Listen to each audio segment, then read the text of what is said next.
Hi everyone and welcome back to the Crafty Yellow Camper, and today I've got a video to share with you with using some of the retiring products.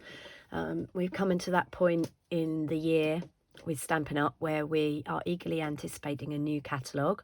As a demonstrator, I've got some of the new bits and pieces and the new in colours already, and I'll share those with you in another video.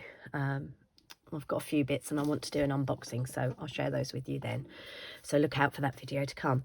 But first of all, this is the time of year when all us Stampin' Up demonstrators at 2 classes start thinking about what's not going to be available, what's going to retire, and start using up our cardstock and papers and things like that, ready for the new stuff to come in. So today I've got a card for you with the Let's Set Sail stamp set. Now this stamp set is retiring, but there is also a matching punch, and this punch is not retiring. This is going to carry over into the new annual catalogue, which launches on the 4th of May this year. Okay, so the punch is staying, the stamp set is going. Okay, now this is the card we're going to make, and unfortunately there are 3 colours of cardstock on here that are all retiring. The first one is the Pacific Point. Oh, I've got something gluey on there. I'll get that off with my glue rubber later. The first is Pacific Point, which is actually retiring. I love this colour. I'll be really sad to see this go. But we do have some new colours coming in, and I'll be sharing some sneak peeks of those with you over the next couple of weeks. Unfortunately, so also is Coastal Cabana, and oh, I can't think of the name of it now. Coastal Cabana and Bermuda Bay.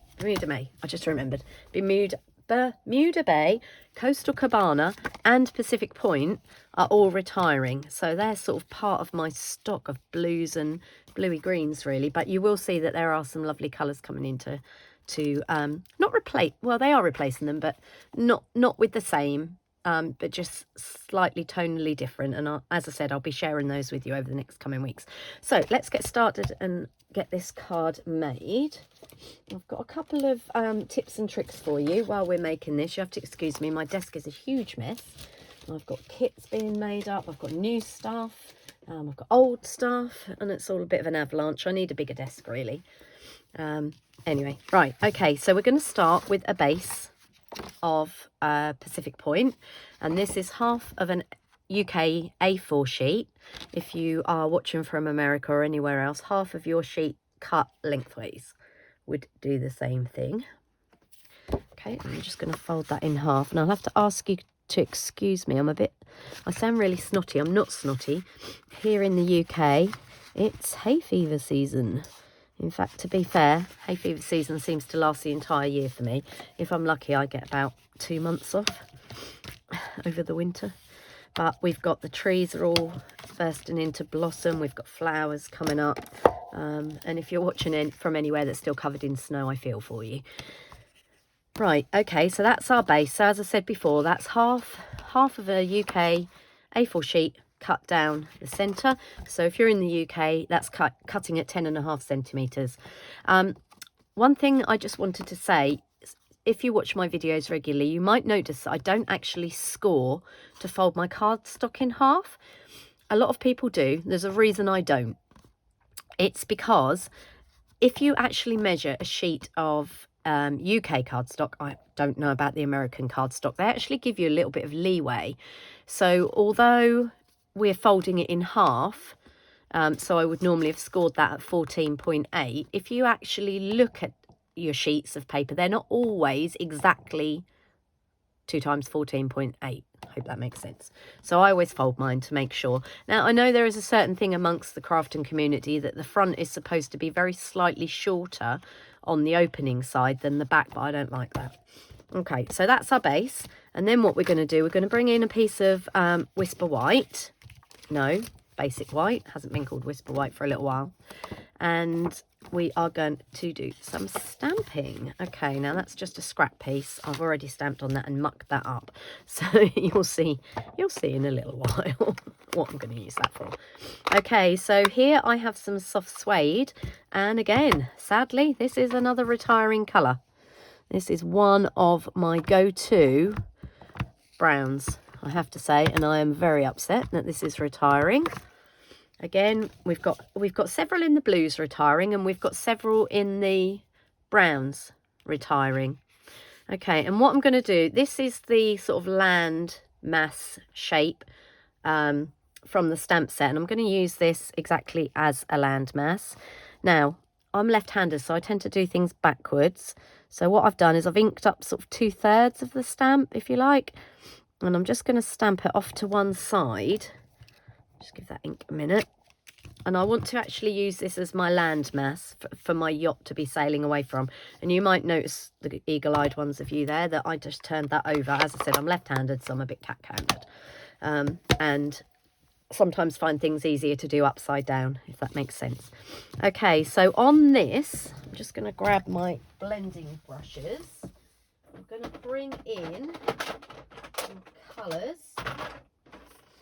And we're going to just blend over some sky and some sea.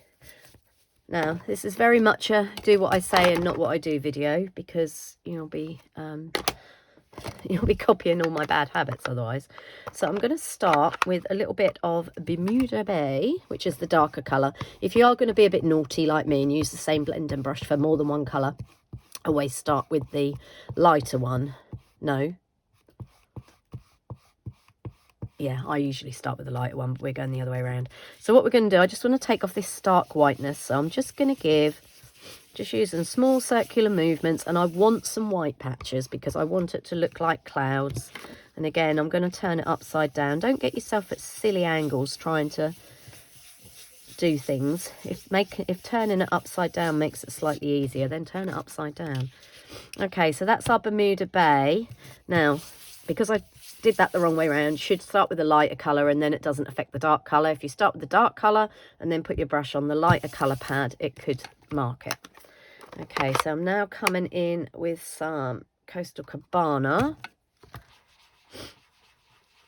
Okay, and I'm gonna just add a bit of that at the bottom. Now, you might be sitting at home thinking, why is she doing the darker colour at the top and the lighter colour at the bottom? But you'll see why in a second. I just want to take, as I said, just take that starkness off around the edge. There, okay. So that's that done. So we've got the darker Bermuda Bay at the top for the sky and the Coastal Cabana at the bottom, but it doesn't matter which way round you do it. That's just the way I happen to do it. Now, what we're going to do now is we're going to bring in the dies from the Irresistible Blooms. These are the dies, and there's one missing here, which I'll show you in a minute. These are an online exclusive, so these aren't actually in the catalogue. They are available at the minute. Unfortunately, in the UK, the stamp set is available. The dies are on back order. They will be getting some more. From memory, I think it's something like the 8th of May. Don't quote me because I might be wrong. But the beginning to the middle of May, these dies are anticipated to come back in stock. Okay, and they're really, really nice dies, and not just for flowers, as you're about to see. So this is the other die that's missing from there.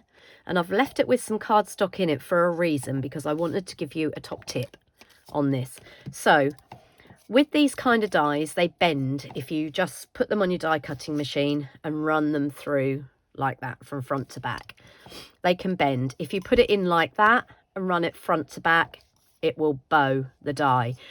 All die cutting machines, even if they're made to the same specifications, exactly the same specifications, will have very, very minutely slightly different load bearing, just purely from how they're put together, whether your plates are bowed, what kind of base you're using. So if you find that you run your dies through, and I'm hoping you can see this, and they don't cut through like this, if I was to try and prick this out now, there'd be a big section here and a big section here that wouldn't come out. I'm trying to get that closer so you can see it to my camera without it going out of focus.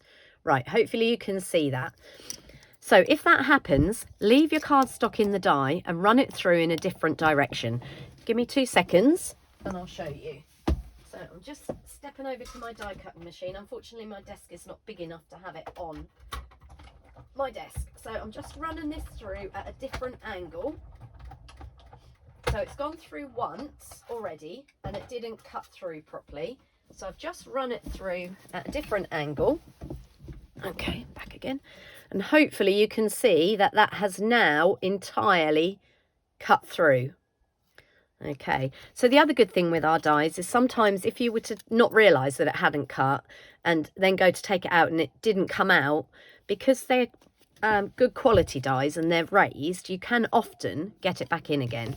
So I'm just going to poke this out quickly. I'm not going to be too fussy. This is a nice one. Most of the bits come out fairly easily. If you've got the die brush end for the Take Your Pick tool, you can always put that on. I'm using the pokey tool end of my Take Your Pick tool, but the die brush end works really well for stripping out these dies, this sort of detailed die. And there is an exciting new addition to the Take Your Pick tool coming in the new catalogue. Can't tell you about it yet, and I haven't actually ordered one yet, but I am going to be getting the new bit. And when we can show you the inside of the catalogue, then I'll point it out to you, because I think it'll be a really good addition to the Take Your Pick tool. Okay, and you can see that that has come out nicely now.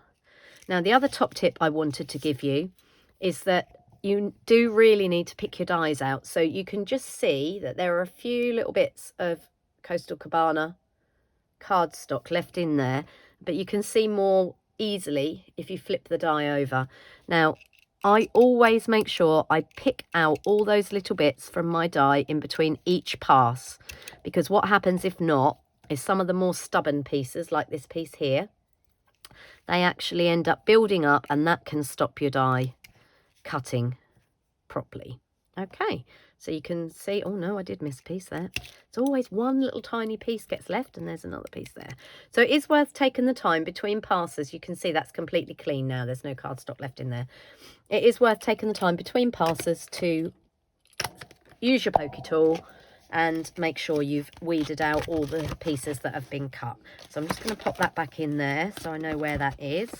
As I said before, these are really fantastic dies. You've got this circle die here as well, and I have got a video on my YouTube page using this circle video and the papers from this Irresistible Blooms set. Okay, so I'm just going to pop that to one side, get that out of our way. I'll just sweep these bits off into my bin, aka the floor. I don't know if you're anything like me, but I end up with tiny bits everywhere.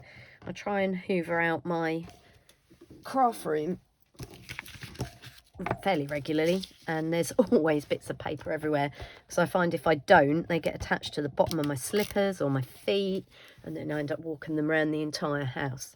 I had a class last Saturday and I was still hoovering up tiny bits out of this die yesterday. Okay, so what we're going to do, we're going to use this, and I've cut it in Coastal Cabana and in Bermuda Bay, and we're going to use this to make our C, so we get a sort of ombre effect, and that's why I wasn't too bothered about the inking at the bottom being too dark.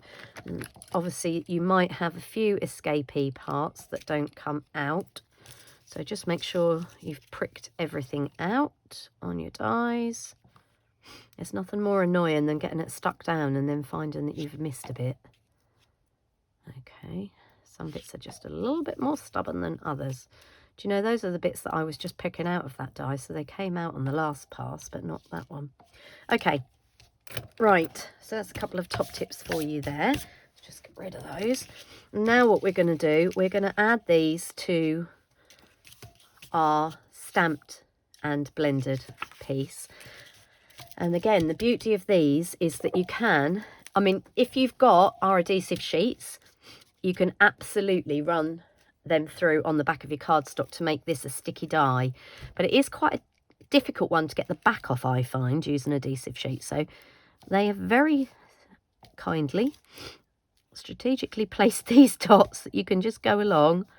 And remember, less is more with Tombow. I'm just using Tombow because I prefer it. But whatever wet glue I would suggest for this, but whatever wet glue you find more useful. Okay, and then all I'm going to do is add this over, just making sure I get it on the page. And then it's a bit like a concertina, it sort of opens up a bit, so just get it placed where you are. Don't worry about bits hanging over the end because we're going to take those off in a minute. Okay, and I'm just going to give that a bit of a press. And sometimes it's a good idea to just turn it over.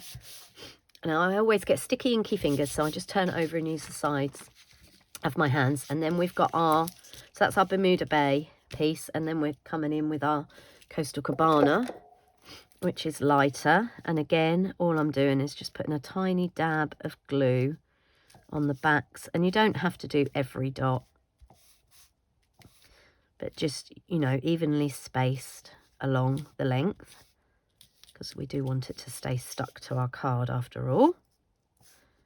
Okay, after telling you not to do every dot, I think I've pretty much done everyone, but anyway. Okay, and then I'm just going to flip that over. Some people use tweezers and they make it look really easy. I use tweezers and I look like Bambi on ice. Drop everything, get it in the wrong place, so I find my fingers easier. And then all I'm going to do is layer that up over the other one. Now I've stamped that little piece of landmass a little bit low. Well, that's fine, that'll work for us because we can just concertina this down. Okay, and as I said, you will get sticky fingers, so it's probably easier to just turn it over, and again, just use the sides of your hands if they're clean. Any glue, oh, that piece has not gone down. Any glue afterwards can be removed with a glue rubber. Okay, and then what I'm going to do, I'm just going to bring my snips in and just trim off the edges. Now, it's always easier to trim at the back because you can use the piece of cardstock as your guide to make sure that you trim neatly along the edge. If you try and trim from the front where you can't see the cardstock so well, you could end up taking a chunk out of it. There we go. That's those bits trimmed off. Put my snips away. I'll just shake those bits in there so we don't end up getting them stuck to our card. Okay, so the next thing we need to do is to stick this to our card front, and I'm just going to add a little bit of liquid glue on the back. Again, less is more because it spreads sideways. And I'm going to bring in my card base.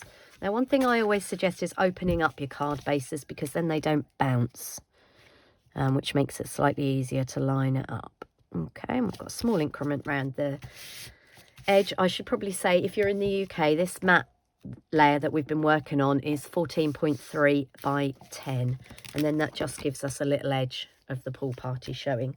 Okay, right, the next thing we need is our yacht. Okay, bring in the sample card again. Now I'm going to put this back in its poly pocket, and I'm cellophane bag, sorry. And I'm sorry if you get a bit of glare. Hopefully I can angle it so you don't, but otherwise I end up getting it messy, and then when I want to use a card, I've got a mucky card. So this is a piece that I did earlier, and I didn't line the stamp up, and on that side it didn't have enough ink on it to stamp properly. I had to clean it. I think it might have been put away after my class as not very clean and picked up a bit of dust. So we're going to do a pool party boat. So don't ever throw your pieces of cardstock away like this, because you can use them for other things. So this is the hull and the mast of the boat. So we're going to stamp that one there. And then we've got two sails. I've mounted them up on the same block just for swiftness. Okay, and I'm going to stamp one of them there. Obviously this isn't where they're going to go. And I'm going to stamp the other one over here. Now I have seen, there we go, I have seen very clever people on the internet manage to mount their stamps up using the back of the punch.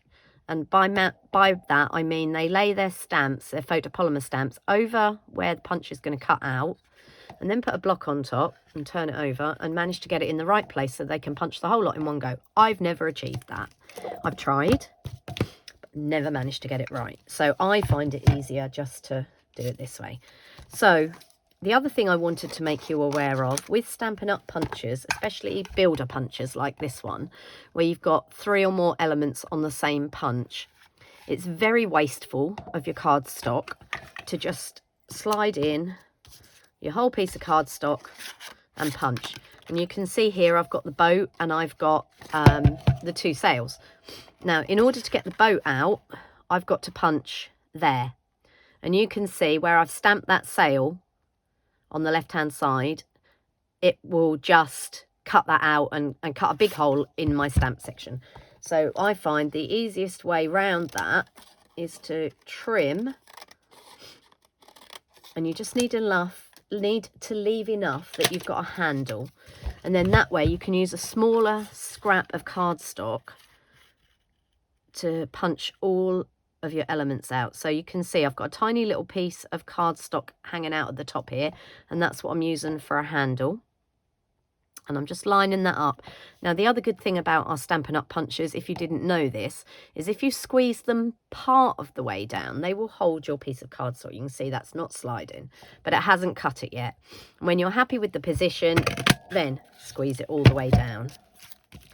Okay, so that's the hull of our boat. And then with the sails have been positioned either side of the hull and the mast. So what we need to do, excuse me, what we need to do is we need to make sure that we're not going to punch one sail out with the other, trying to punch that off, if that makes sense. So this is the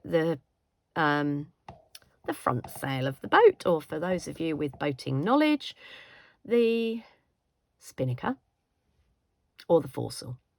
So again, I've just squeezed that in a little bit to make sure that's in place, and I can then see through and make sure I'm not going to be taking the top off this sail. So I'm just going to punch that one out. So that's our sail. And then that just leaves us with this main sail. Okay.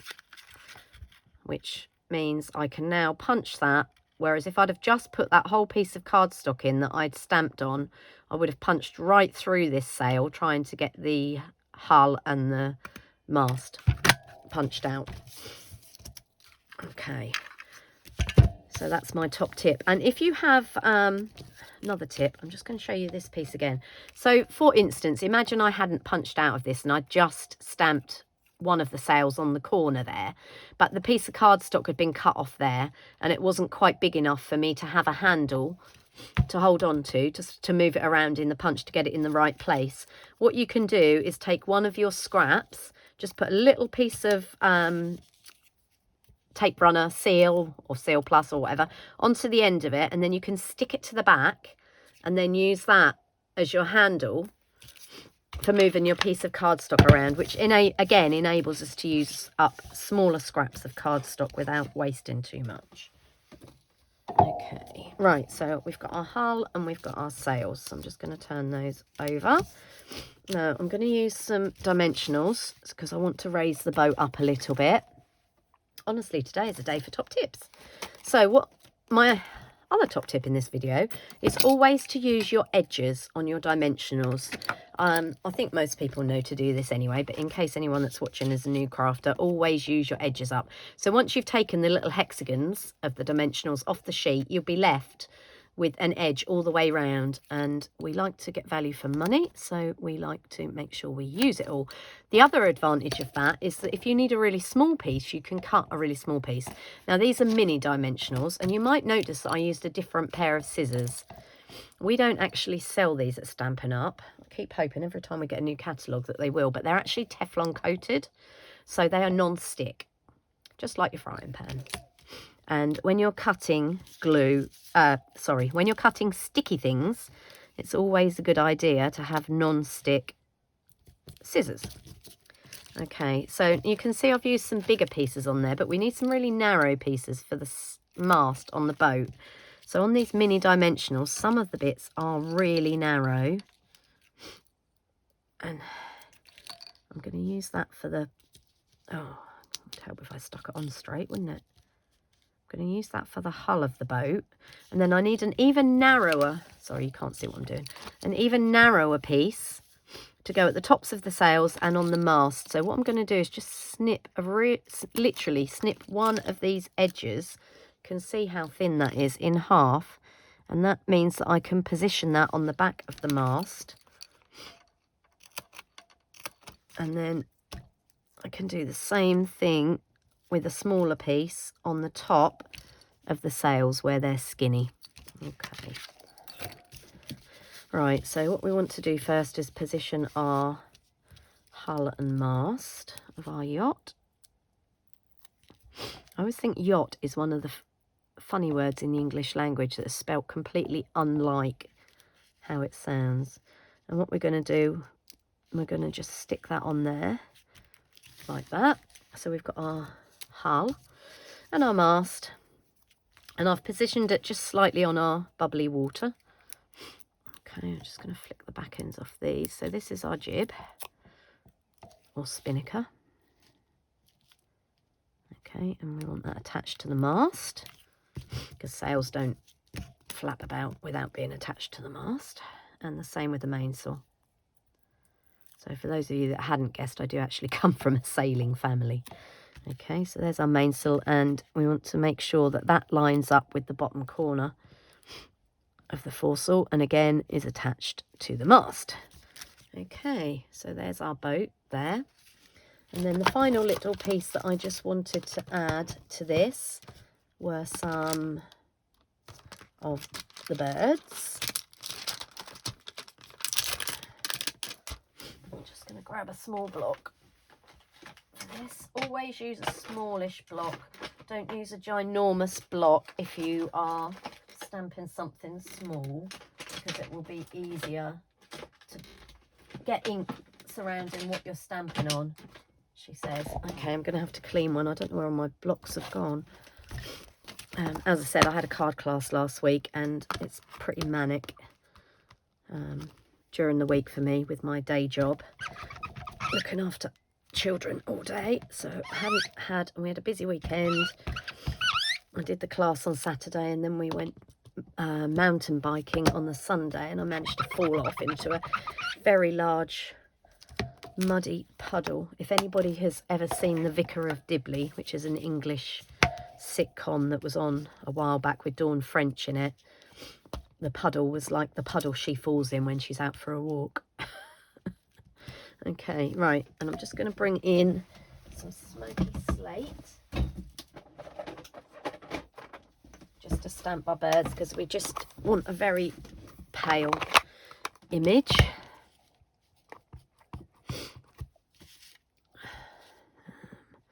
I'm going to stamp the birds here, and again you can see this is a tiny stamp, so just be really careful not to press too hard with it, otherwise you will we'll have some taken off.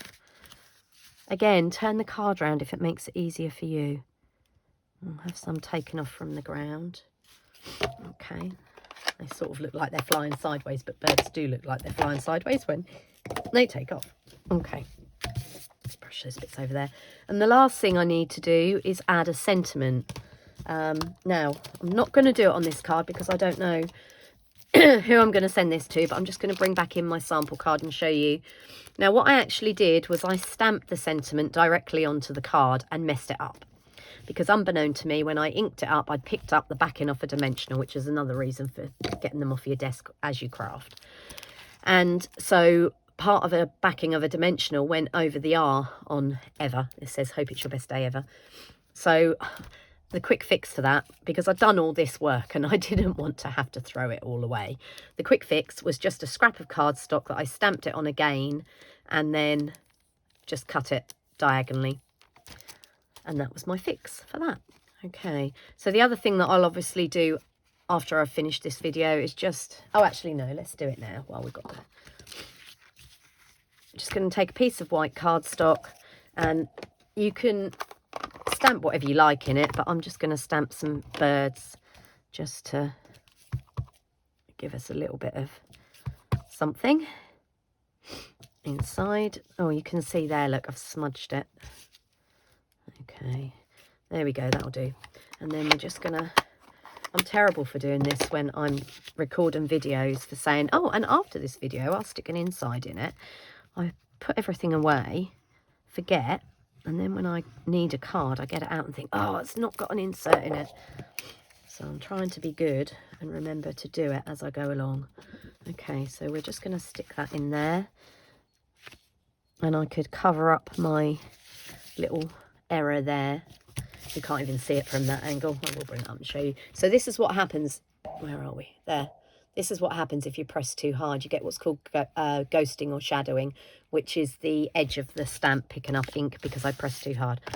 Anyway, I can cover that up with a sentiment or with my handwriting. Okay, so that's our sample card that we started with, and that's the card we've made today. I hope you like it, and I hope you can see that the Irresistible Blooms dies aren't just for flowers, and I really wanted to show that you could use them in a different way. Okay, that's it from me for today. Hope you've enjoyed the video, and I hope you'll give it a go, and please post your pictures if you do manage to give it a go. If you're watching this on YouTube, I'm also on Facebook as the Crafty Yellow Camper, and I always welcome interaction. So if you've made this card and you want to show a picture of it, find me on Facebook and post a picture so I can see what you've done. Lovely. That's it for now. Thanks for watching, and I'll see you all again soon. Happy stamping.